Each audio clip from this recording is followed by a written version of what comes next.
نبی پاک دا لعاب دہن تھوک شریف، تھوک دی بھی نسبت نبی نال ہو جاتے شریف ہو جاندی ہے۔ میں تینوں لعاب دہن وکھانا ہے نبی دا۔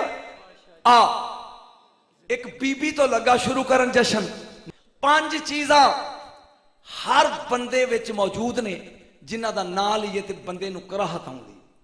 میں 5 گننا، تھوک میں تھو کر دیا تے ظہیر نو بعد کہن گے کس بندے نو سدے جنوں یہ بھی تمیز نہیں بھی تھکنا نہیں چاہیے۔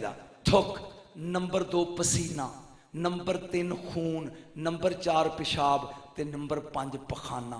انہاں 5 چوں کسے دا بھی نام لئیے تے بندے نو چنگا لگدا نہیں۔ انہاں 5 وچ تینوں محمد دی خوشبو وکھانی۔ نہیں نہیں نہیں تیرا موڑ ہی نہیں آگا۔ ایک بار جنہاں چاہ سائز رات کھڑے کر، میں تینوں لعاب دہن وکھانا ہے نبی دا، تینوں پسینہ وکھانے، او تینوں خون تے بولو برادی، میں خوشبو کستوری دی وکھانی۔ تھوک تو شروع کر دے۔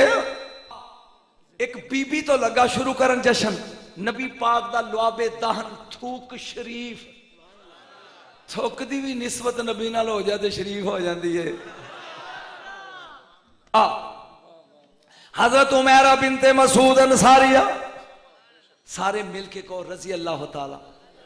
بیٹا اے ہسو، حسن دا نائی جشن، جیڑا 12 نو بھی بوتھی بنایا تے بندے دا پتر ہی نہیں۔ اوہ آج دا دن خوش ہون دا دن ایک ویڈیو بنا کے فرشتیاں اتے لے جانی ہے تے جے حسین دے بابے نے ویک کے کیا جھوٹ بھی بیچی تھی۔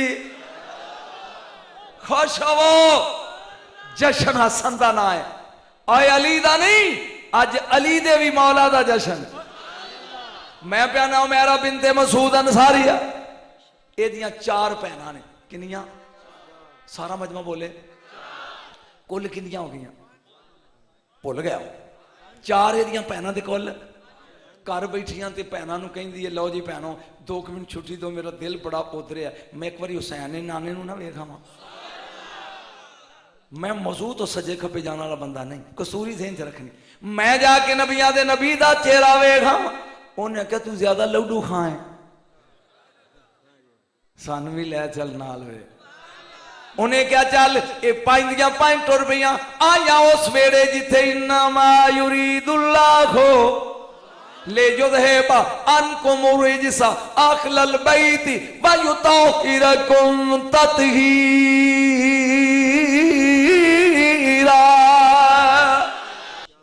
جی میں پیار کردا ہاں، اے آئیاں اتفاق ویک اگے نبیاں دا نبی بے کے روٹی پیا کھاندا ہے، چھابا بھی ابو طالب دا، ٹکر بھی ابو طالب دا۔ پتہ نہیں میں کی کہہ رہا تھے تو کوئی سوچ رہے ہیں۔ امام الانبیاء روٹی پیا کھاندے ہیں، سن گور دے نال لطف لے، ہن دوبارہ سجے کھبے نہ ویکھ، جہاں نبی امام الانبیاء روٹی پیا کھاندے ہیں، اے وڈی اگے کھلوتی ہے تے پیچھے 4 اے انج ویندی پئی تے دل سوچ دی ہے بھی انہیں کدی نہ نہیں آکھیا۔ انج قریب ہو کے کہیں دی ہے حسین دا نانا، میرے نبی نے کیا بول، اے آدھی ہے سونیا ایک لقمہ مینوں بھی دے۔ رات کھڑے کر کے سبحان اللہ کہنا، ایک لقمہ مینوں بھی دیو۔ نبی نے تھلے چھابے ہاتھ رکھے ہے، ایک لقمہ تروڑے ہے، ہون سواد نہیں ذرا، اے انج کیتا ہے ایل ہے، اے 3 قدم پیچھے ہٹی، کہیں دی نا جیڑا منہ اچ او دیو۔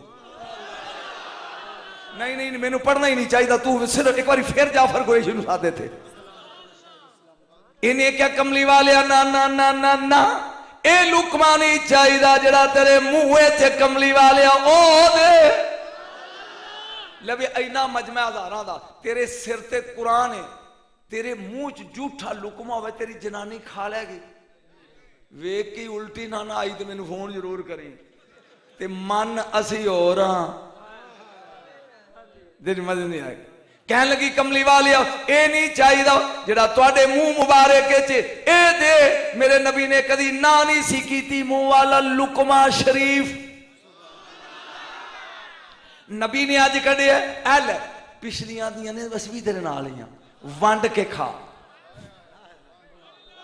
मैनू नहीं पता तो सौ गया कि जाए वंड के खाओ उस लुकमे दे हो गए 5 हिस्से एक एक खा लियो ये पिया दी पंजे भैणा 70 साल जिंदा रही जेड़ी महफिल जादियां बुढ़ियां कहदियां करीब हो के गल करनी तेरे मुंह चो कस्तूरी दी खुशबू दी ये अंसारी सियाबिया दा जिक्र है।